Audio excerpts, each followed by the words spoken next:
हो चुका है और उसका परिणाम 10 तारीख को आने वाला है, तो इसको आप किस तरीके से देखते हैं?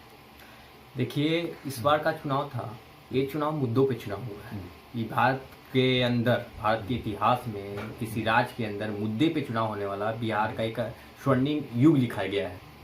यहाँ इस बार जो चुनाव हुआ है, ये चुनाव हुआ है रोजगार के सवाल पे, प्रवासी मजदूरों के सवाल पे, शिक्षकों का जो नियमितकरण का है, ये तमाम जो मामले थे, इन मामलों पे चुनाव हुआ है। जनता ने जनादेश दे दिया है, ईवीएम में सपने कैद हो चुके हैं लोग, जनता का 10 तारीख को उसका रिजल्ट आने वाला है। लेकिन हम देखते हैं कि जो एनालिसिस मीडिया के द्वारा और जनता के द्वारा किया गया है, इस एनालिसिस को समझिए और इसमें पूर्ण बहुमत महागठबंधन की सरकार को दिखाया दिया जा रहा है। लेकिन जो हालात थे 15 साल से नीतीश कुमार के और मोदी जी का, ये 15 साल के अंदर ये दोनों ने जिस तरह से हम लोग को ठगने का प्रयास किया, छात्र नौजवानों को ठगने का प्रयास किया, तो नौजवानों ने कहा था कि नीतीश जी इस बार रोजगार नहीं तो आप भी नहीं। और इसी सपने को, इसी चीज को कैच किए तेजस्वी यादव ने और 10 लाख नौकरियों का वादा किया। 10 लाख नौकरी कहने में आसान भी है, पूरा भी करने में आसान है, लेकिन इसका भी मजाक उड़ाए कौन? इसका मजाक उड़ाए हमारे मोदी जी और नीतीश जी कि कहाँ से 10 लाख आएंगे। उसके 2 दिन बाद वो कहते हैं कि हम 19 लाख देंगे। तो लोग समझ गए थे कि ये झूठलेंद्र जो मोदी हैं, झूठे। उन्होंने कहा 19 लाख रोजगार देंगे, ना कि जो है 19 लाख सरकारी नौकरियां देंगे। और इसके ऊपर सवाल उठाते हुए बहुत सारा जो है बात उन्होंने बोला, तो इसको कैसे पूरा करते हैं? रोजगार 2 तरह का होता है। एक रोजगार होता है बंधुआ मजदूरी, एक रोजगार होता है सरकारी रोजगार।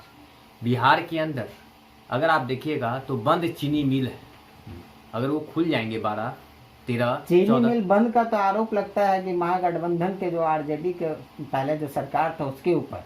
नहीं, ये तो लफाजी है। अगर आप ये हम लोग पढ़े लिखे लोग हैं, पढ़े लिखे नौजवान हैं, तो अगर हम देखते हैं तो सरकार मान ली कि बंद पड़ गया था उस समय, तो इसी के खिलाफ ना वोट दिया गया था नीतीश जी को कि आप खोलिए, आप पेपर मिल खोलिए, ये खोलिए, रोजगार दीजिए। आप जंगल राज बोलकर आए सत्ता में, लेकिन हालात तो वही रह गए।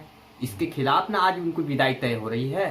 तो आपने भी तो कोई काम नहीं किया, लेकिन जो हालात बदले हैं उस समय का महागठबंधन तो नहीं कहिएगा, वो महागठबंधन नहीं था, वो सिर्फ ओनली फॉर राजद था। इस बार का महागठबंधन में ये समझने की बात है कि राजद कांग्रेस के साथ एक ऐसा दल है जो 365 दिन 24 घंटा जनता के संघर्षों के साथ सबसे आगे आंदोलन करता है। तो लाल झंडे की पार्टी है, लेफ्ट पार्टियां हैं।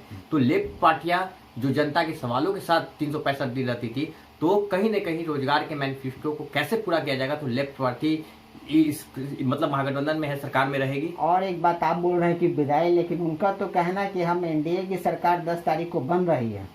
हर कोई कह रहा है, हम भी कह रहे हैं, वो भी कह रहे हैं, लेकिन जनता ने तो दिखा दिया ना भाई। आप रैली देखिए, चुनाव का परसेंटेज देखिएगा तो शहरी इलाका जो भाजपा का जो कहा जाता है कि एकदम बकौती है, वहाँ वोट नहीं पड़ रहा है। तो कहीं ना कहीं वोटर नाराज। लेफ्ट को लेकर के नरेंद्र मोदी भी या फिर और भी जो है एनडीए के जो है पार्टी के जो है लोग हैं, नेता हैं, वो उनका कहना है कि टुकड़े टुकड़े गैंग को मिला करके इस बार महागठबंधन बना है और बहुत ही कड़ा शब्द में जो है इसका विरोध किया जा रहा है एनडीए की तरफ से। ये टुकड़े टुकड़े गैंग जो कहने वाले लोग हैं, असल में वो लोग तो देश के आजादी से पहले अंग्रेजों के गुलाम, अंग्रेज जब हमारे देश में राज करता था उनके दलाली करते थे। आपको याद रहेगा, ये जो लोग कह रहे हैं आरएसएस जनसंघ के लोग, इनकी आजादी में तो कोई रोल रहा नहीं है। आजादी के समय ये तो अंग्रेजों के साथ चाटुकार रहते थे। श्यामा लाल प्रसाद मुखर्जी 1942 का जो भारत छोड़ो आंदोलन था, उससे ये नाता तोड़ चुके थे। तो ये नाथूराम गोडसे हो गए, वीर सावरकर जो इनके पूजनीय हैं, उन्होंने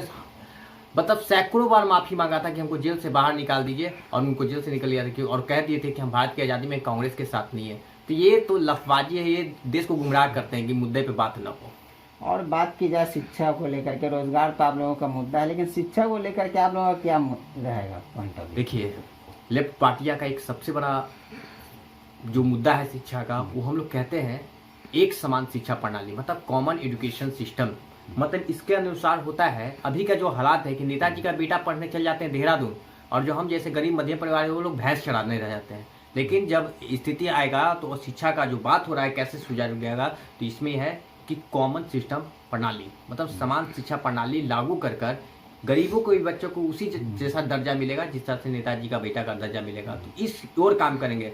इस पर भी नीतीश जी को पता होना चाहिए था कि 2006 में जब पहली बार मुख्यमंत्री बने थे तो उन्होंने एक आयोग बनाया था शिक्षा का मतलब कॉमन एजुकेशन लाइन करने के लिए। उस आयोग का नाम है मुखचुंद आयोग।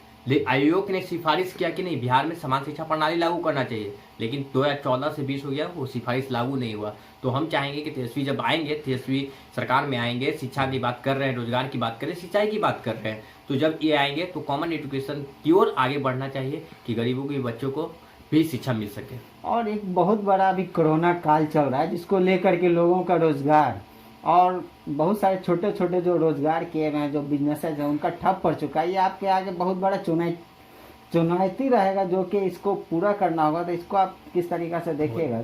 बहुत ही जायज समाने की चुनौती तो है, लेकिन उसका एक प्रोपेगेंडा भी तैयार हो चुका है। हम बता रहे हैं 40 लाख के लगभग बिहार में प्रवासी मजदूर आए हैं।